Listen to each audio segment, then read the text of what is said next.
Catastrophic flooding and destroyed homes in Chatham-Kent. Boathouses and businesses underwater in the Thousand Islands. Overflowing lakes and the damage caused by them are just some of the issues facing the world's largest reserve of surface freshwater. That's the Great Lakes. With us to take stock and assess what today owes tomorrow to solve these problems, here's Gord Miller, former Environmental Commissioner of the Province of Ontario, currently an associate with EcoStrategy. Nicola Crawhall, former Deputy Director with the Great Lakes and St. Lawrence Cities Initiative, now a Principal at Westbrook Public Affairs.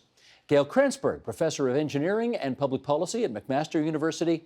And Terry Rees, Executive Director with the Federation of Ontario Cottagers Associations. We're going to start out with some video of two owners whose properties are along Lake Erie, and they experienced some pretty high water and some pretty high winds towards the end of August. So Sheldon, if you would, let's roll that clip.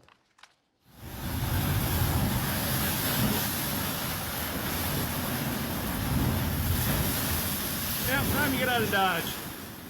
Okay, so we've got a break wall that's relatively new within the last few years, completely collapsed and into the lake. Our relatively new deck that's been damaged before by waves is destroyed. It's in the water. Brand new big patio doors, which were kind of our dream vision, have completely come off the walls and are sitting inside my cottage. The floor is all ripped up. It's wet everywhere. My fridge is horizontal. It's not good. Yikes. Nicola, how common is that?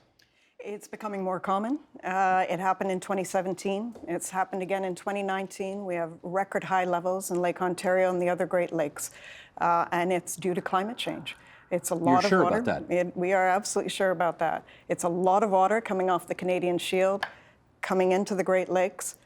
Water levels are rising. A couple of years ago, we were saying the water levels were too low. But that's the fluctuation we're seeing with climate change. Terry, you represent cottagers. Are you hearing these kinds of stories a lot? Absolutely, and from right across the basin, and that's every one of the Great Lakes where there's thousands of families that live directly on the Great Lakes shorelines and owning thousands of kilometers of private property. We're hearing it from across the landscape. I got a place on the North Channel, Gord, of North Channel of Lake Huron on Manitoulin Island, and I can remember as recently as 5 years ago, everybody complaining that the water levels were way too low. Now the levels are really very much higher up. How does that happen? Well, one way it happens is it has to do with whether the Lake Superior freezes or not. Because if Lake Superior, because of climate change and warmer conditions, stays open and doesn't freeze, there's a lot more evaporation off the surface of that huge body of water. People sort of forget how large Lake Superior is.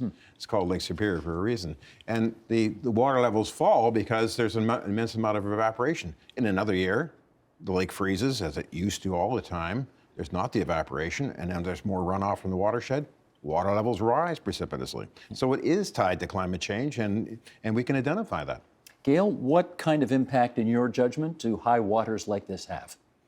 Aside from property damage, destruction, as you just saw in that video, it's also devastating for shoreline habitat. So there are wetlands that are in low water periods because of evaporation. They're dry. Homes for the fish are gone. There are times when the water levels go severely high, the wetlands are completely washed out.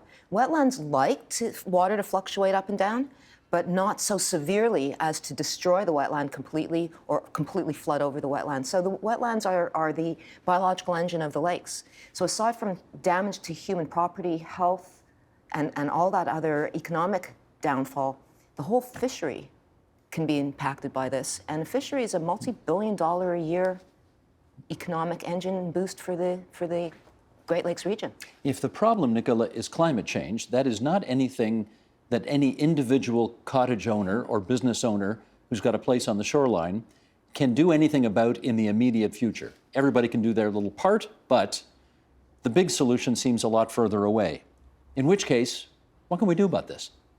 Well, I work with some engineers, municipal engineers in Chatham-Kent and in other municipalities being hit. And the way they put it is, it depends on the situation. Definitely we should avoid, and avoid means an avoidance strategy is don't develop there going forward. Then you can accommodate.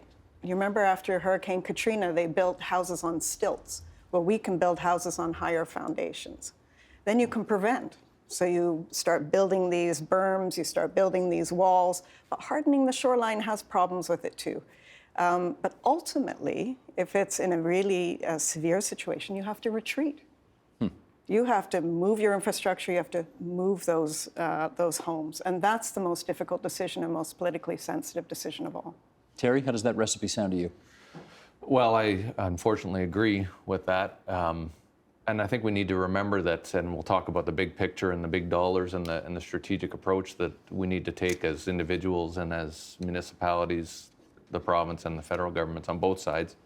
But we have to remember this is impacting thousands of families, people that have lived for generations in these communities that are our neighbors, can pay property taxes and are a vital part of our community. So this is a tough recipe and tough prescription, but all of those things are going to be part of the solution, unfortunately. I was going to say, how do you as a town, for example, come to a bunch of cottage owners, thousands along a shoreline, and say, you know what, you have to abandon your property and that's it. There's no choice here. Well, you talk to mayors that are having those conversations, and they're some of the hardest conversations they've ever had.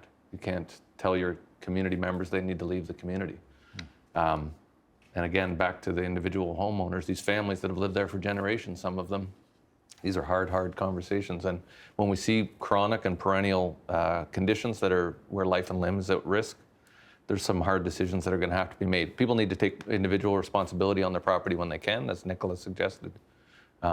Sometimes there's going to be really hard decisions about whether you can retain, as the clip showed, whether you can really live there in the long term. I mean, it's not just the financial considerations, but the emotional considerations. Some of these cottages have been in families for generations. Absolutely. It's devastating to the individuals and the families and to the communities. So we have to remember that. I mean, we're going to talk about the big picture and the big decisions that have to be made, but it's impacting thousands of families. And not to mention Indigenous communities, First Nations that have places along these waterways as well. Absolutely, and we've talked as an organization to our members across the province about the impacts of climate change, how it's going to impact the ecology in particular, as Gail mentioned.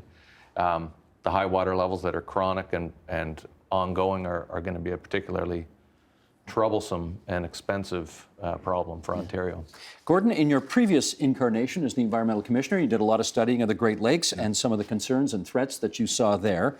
You've, I gather, come out with another report subsequent to that in your new incarnation, highlighting 4 particular areas of concern. What are they? Well, the 4 we keep, now, this is not comprehensive. There are other areas of concern, but we had to narrow it down. So we narrowed it down to the climate change being the high water we're talking about, that aspect. Beaches being swimmable with bacteriological contamination, that whole problem. The problem of toxic, the complex problem of toxic substances in the Great Lakes. And what am I? Nutrients. And of course, nutrients. The nutrient problem that is prominent in Lake Erie of recent times. Nutrient causing algae blooms causing, in fact, water contamination and fish kills and even bird kills. So those 4 problem areas were identified for us to look at. As I say, it's not comprehensive, but they're all things that we can do something about, and we can maybe apply new innovative approaches to, and perhaps move forward substantially from where we were. We should say parenthetically, you're actually a candidate for elective office right now, right? You're running for the Greens in Parry Sound, Muskoka? That's true, and I have a chunk of the Great Lakes, of course. Indeed. So how much do you hear about this at the door when you're knocking on doors? Oh, it's a big concern in Georgian Bay side of, that's of the riding, which is the Parry Sound side, and people are very, plus, of course, all the cottage owners in the township, the archipelago and that area. The people are concerned about water levels, but also about water quality. Gail, that list, those 4 things, that sounds like, that sounds like a tall order to try to do anything about all of those things. What do you say? Well, I agree it is, but I agree with Gord that that's just some of what needs to be tackled. But those are fixable things.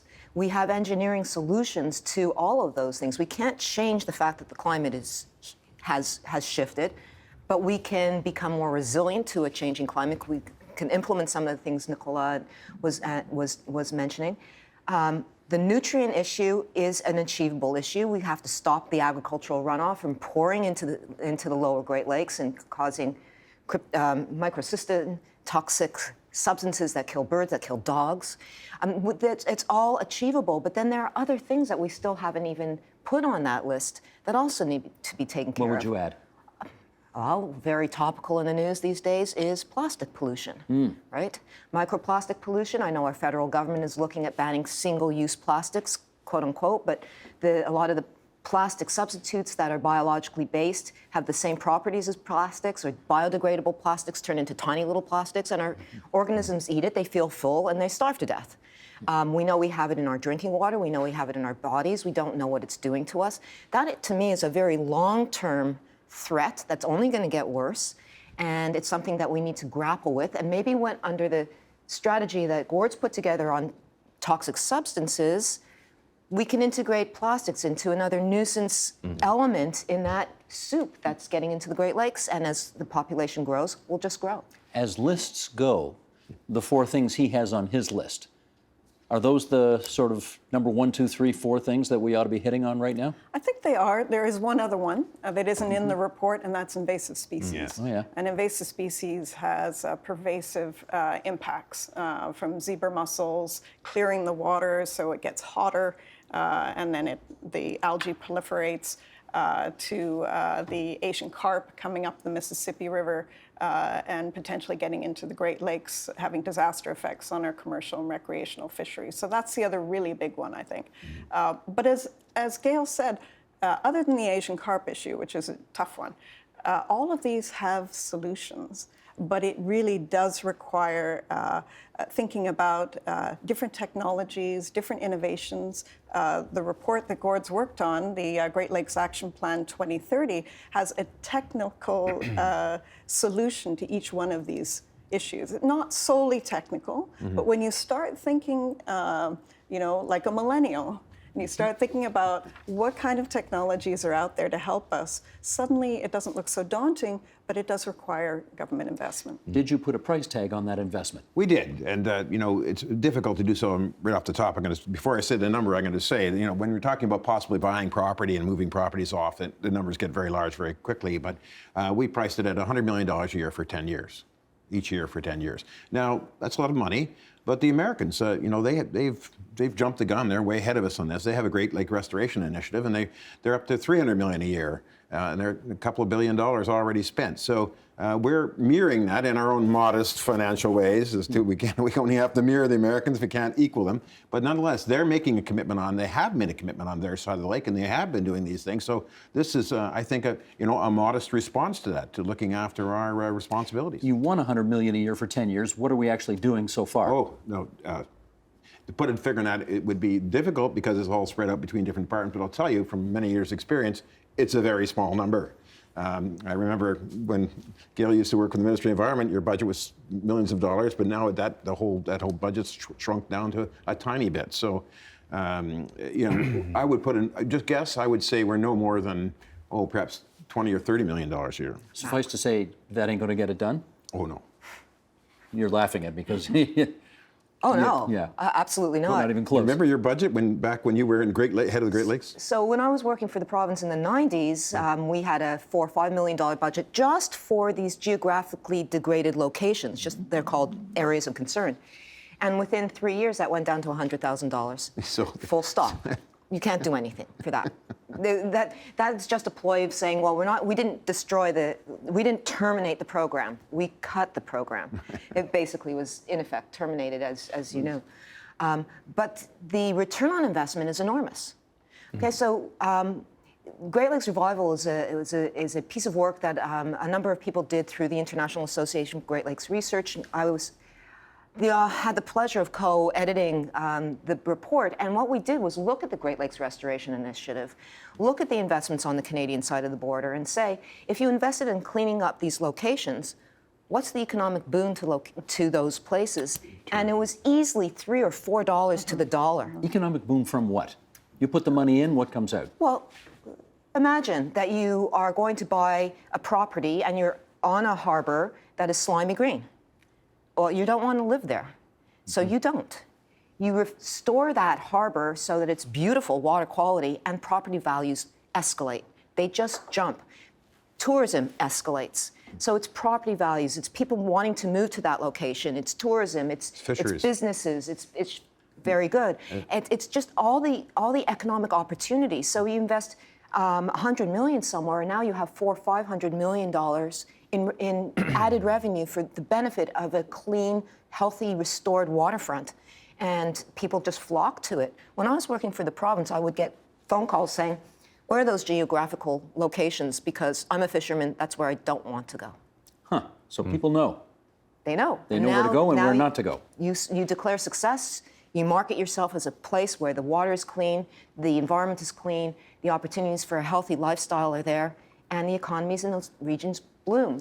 So this request. And there's the insurance aspect, if you like, call it that. I mean, a major American city lost their water supply for 400,000 people because of blue-green algae toxins. Which city was this? Toledo. Toledo, Ohio. Toledo, Ohio has shut down their water system because of microcystin, which is the toxic associated with blue-green algae blooms. And think of what that cost. And we don't have to shut down our water system in Toronto. We have fabulous water in Toronto, thank goodness. But that you have to invest in keeping it that way.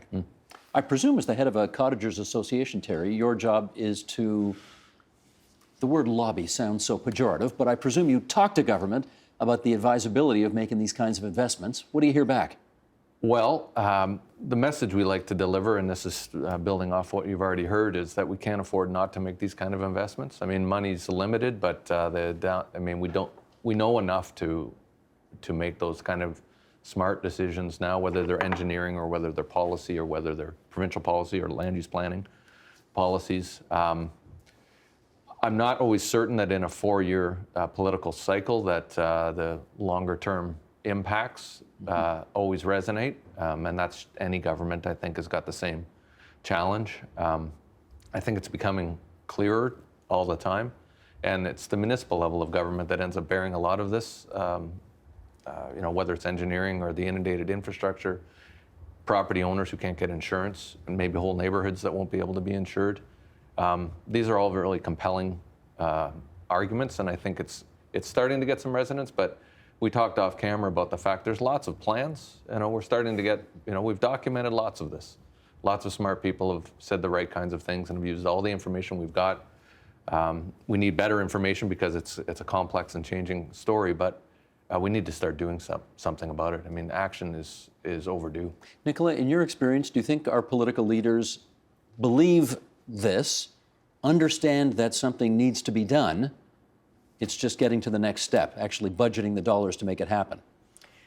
We saw the premier in Billy Boots, I guess, when there was the Ottawa River flooding, just around the time that there were announcements about cuts to conservation authorities. And I think there's a change of heart. He then appointed Doug McNeil, who's the provincial flooding advisor, to provide a report to him to say, what do we have to do about this flooding? So I'm hopeful that Doug McNeil will deliver a report that really reflects what's happening. Doug McNeil is an engineer, so, Gail's an engineer. She knows how engineers think. It's about risk management.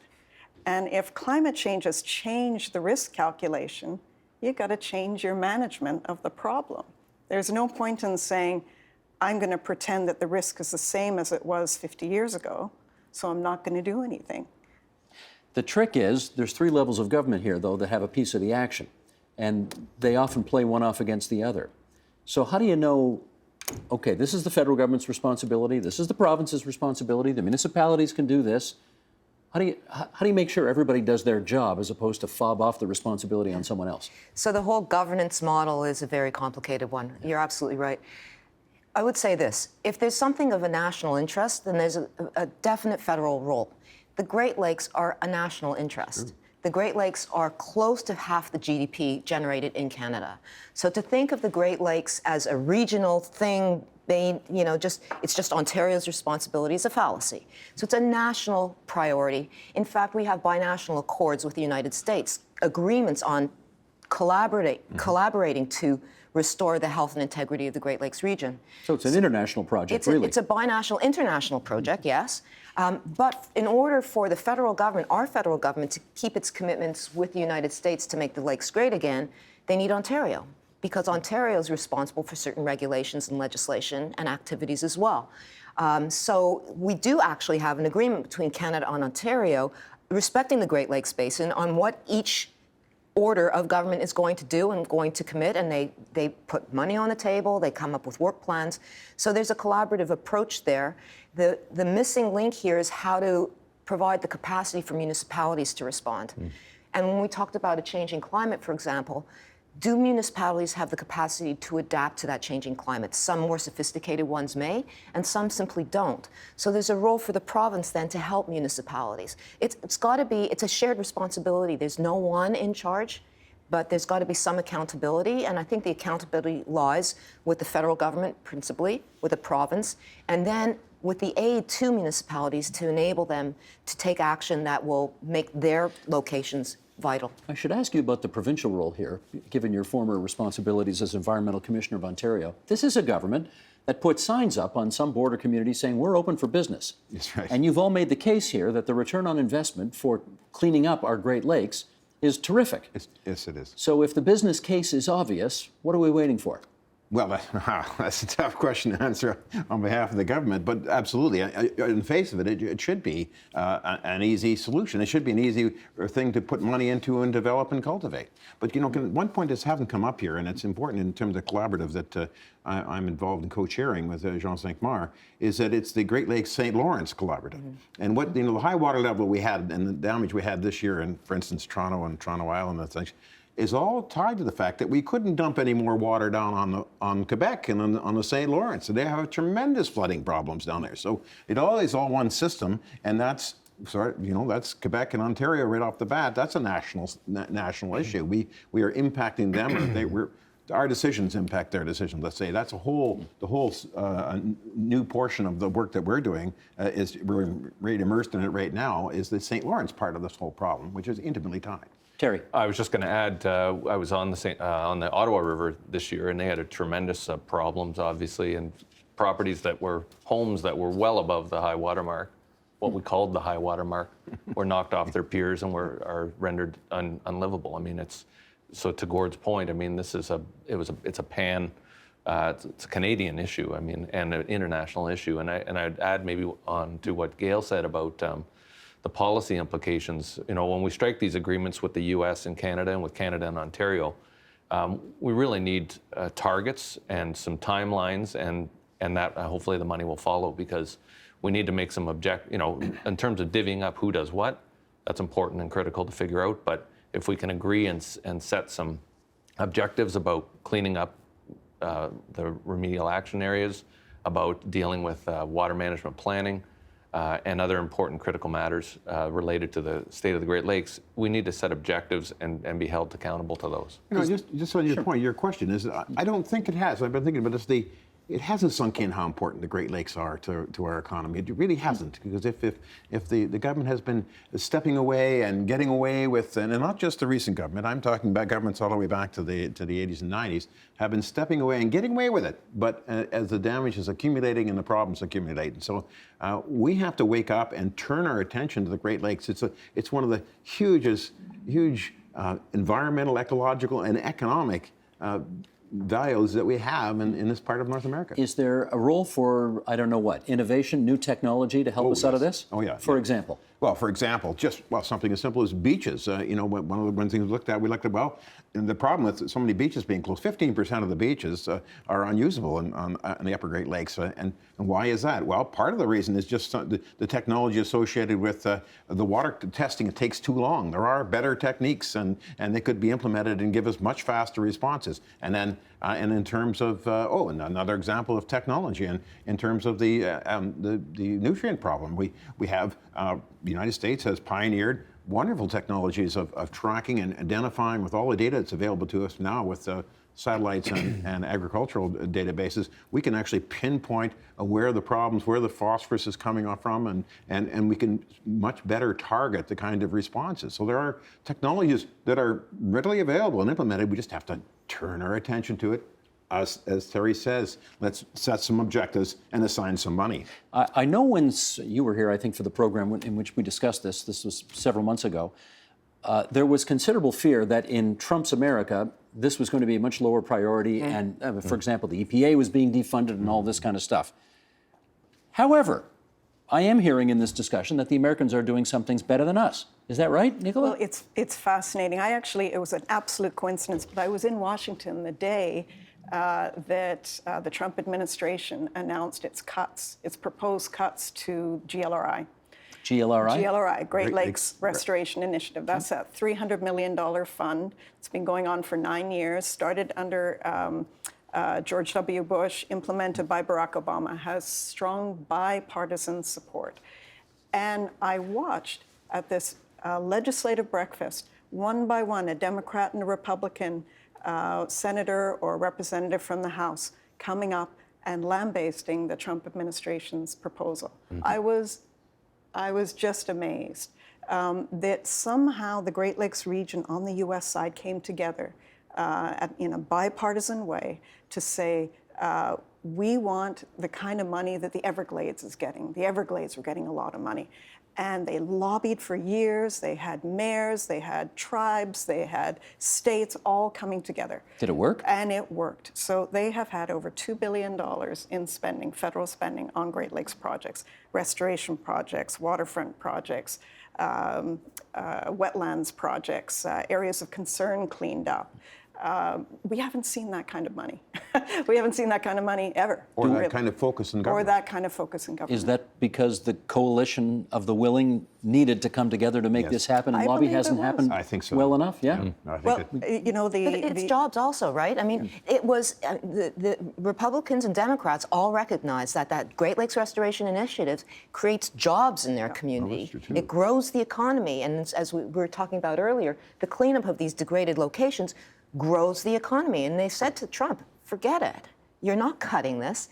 And I'm hoping that our federal government, when they understand that what they've invested in brings back taxes to the government.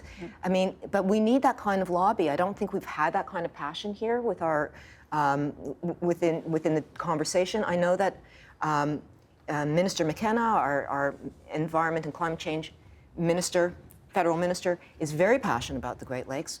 Will the election profile that? I know the election is promising to profile climate change. Well, in that context, if we can profile what it's doing to the huge area of the Great Lakes, then maybe that focus on Great Lakes will finally be tuned up. Well, to that end, and before the clock runs out on us here, can you tell us, there's lots of people watching us right now who have a direct relationship to the Great Lakes, right? They've got a job depends on it, they got a cottage on it, they live near it, whatever.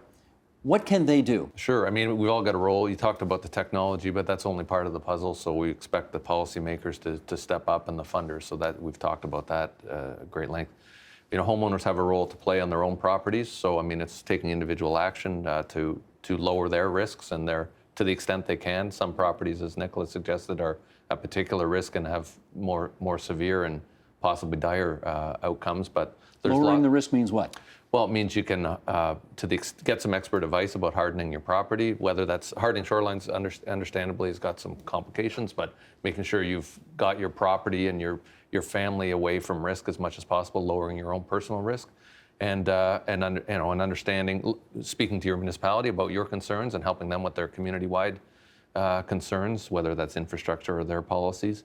But taking steps on your own property. I mean, Gail mentioned only briefly in this conversation about how the ecology is being impacted, but retaining natural infrastructure is something we haven't talked about much at all. But Again, that means what? Retaining natural infrastructure. I mean, to the extent we can, as individual property owners and as municipal planners and others, retain things like wetlands, natural shorelines, and all those soft, spongy bits of our environment that can help ameliorate some of the problems with severe water flows and precipitation. So to the extent we can retain vegetation, trees, and vegetation at or near the shoreline, those are all positive things. The man from cottage country gets the last word. That's Terry Rees from the Federation of Ontario Cottagers Associations, along with Nicola Crawhall from the former Deputy Director of the Great Lakes and St. Lawrence Cities Initiative.